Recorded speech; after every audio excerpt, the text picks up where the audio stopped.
Good morning all. Myself Dr. Mrunal Akre, Assistant Professor, Department of Dravidian, Global Institute of Ayurveda. Now today we are going to see about data. Data, it comes under statistics. Now generally data means whatever the information that we are going to record in the due course of our research activity, that is termed as data. So before going towards data, what we are going to cover in our today's topic is data, source, presentation, analysis, interpretation and information about the data. Now what is the definition of data? Data, it is defined as any fact or statistical characteristic that is recorded for analysis. Generally, all the facts, all the information that we are going to collect from our research activity, from records, hospital record, patient record and other information, other lab investigations, other records, other census reports, that comes under data. So how we are going to collect our data? We are going to collect our data from experiments, surveys, records, census and n number of things that from where we can collect our data. So what is the utility of this collected data? It is used for dissertation, thesis, scientific paper presentation, changing trends in health status, for public health hazard warning, that all comes from the data which has been recorded in the past. Now type of data. The majorly data is divided into two types, that is quantitative and qualitative. So what is quantitative? Quantitative means deals with numbers, that comes to having form number value. It is quantitative data. Quantitative data is again further divided into discrete and continuous. Discrete means it has whole number. It will always have whole number. That is known as discrete. Just like number of patients, hospital beds, RBC counting, it will be only whole number. Patient won't be in fraction. 1/3 patient, 2/3 patient. It won't like that.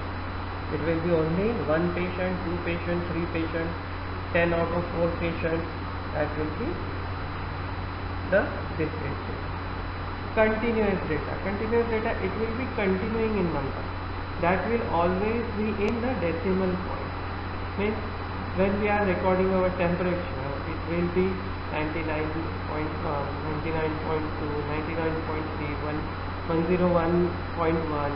This is continuous type of data. So qualitative data. Qualitative data means always it will be having a name or order. It won't have number. It will be represent a quality of the data or the quality of the subject. Just color of hair, color of skin, tone of skin, texture of skin, eyes color, male female ratio. It will only denote in yes or no or the grade.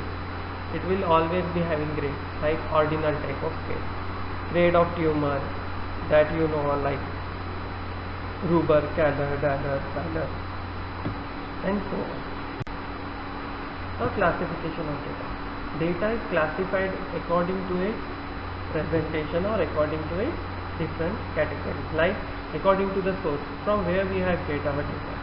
The data from source, it is primary data and secondary data. Primary data means the data which is collected for the first time by the researcher.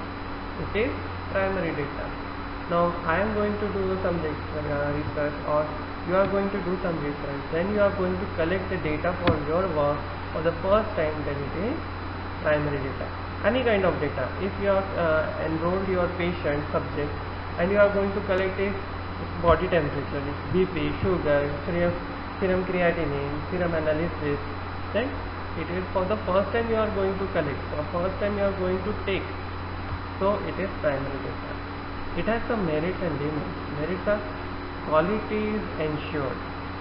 Whether we are going to take primary data, then the quality will be firm. We know the quality of the collected data, but that it will be time consuming.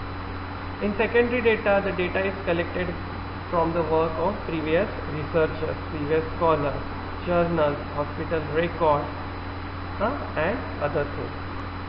So this kind of data, it is time and cost only, but it may consist of some bias. It can create some bias because the researcher, he has collected the data for his research work, and we are going to use that data for our purpose, and our purpose may be different for the previous researcher.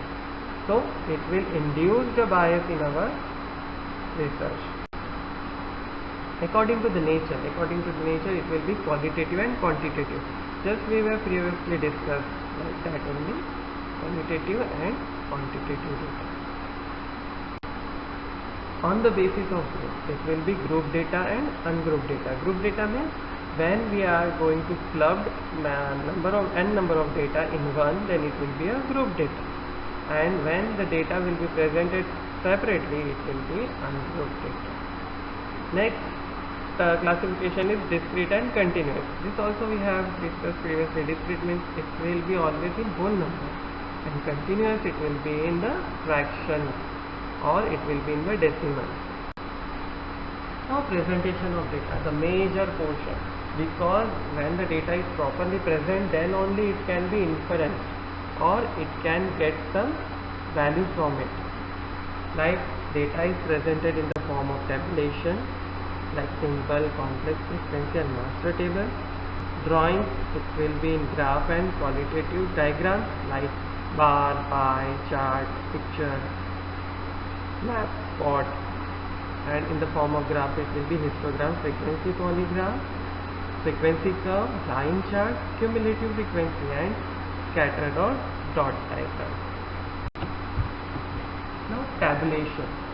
Tabulation, when we present the data in the form of table, a simple table. It consists of serial number, then our data and remarks with a table.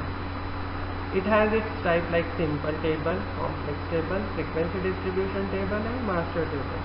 Now simple table, it is straightforward table. It consists of one or two attributes and clearly mentioned in the table. Like say I have to draw a table of 10 patients which denotes BP and pulse rate of the patient. Then there will be serial number in one column, another column will be represented by BP, and next column will be represented by pulse rate, and the table will be presented.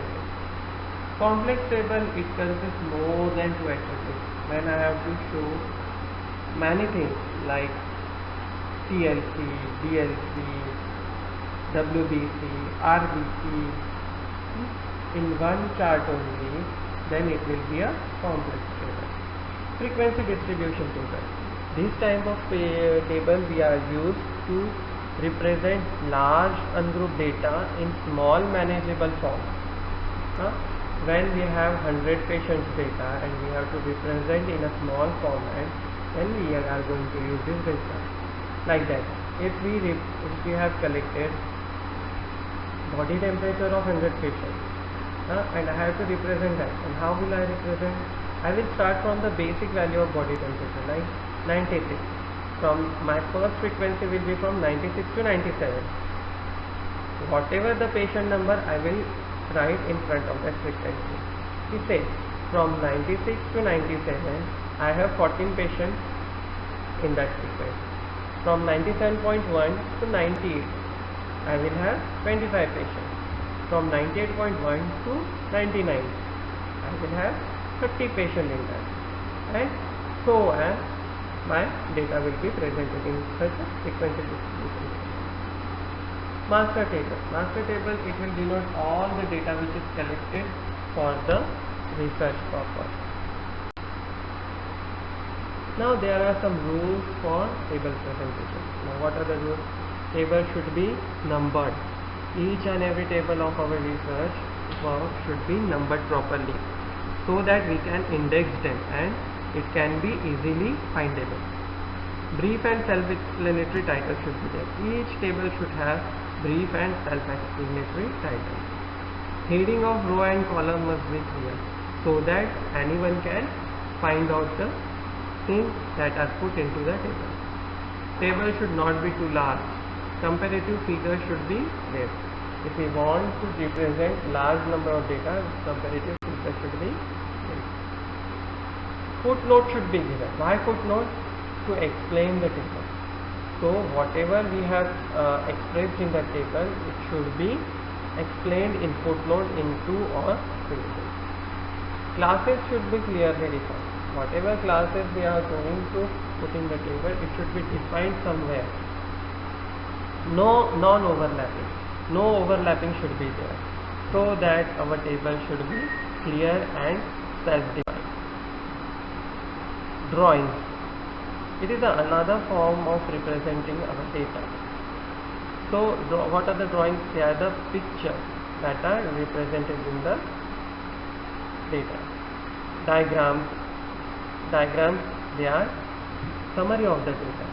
It can be bar diagram, pie, picture, map or spot diagram. Bar diagram, it are the simple bar diagram which is represented by the rectangular bar on the graph chart, which is denoted by a single attribute.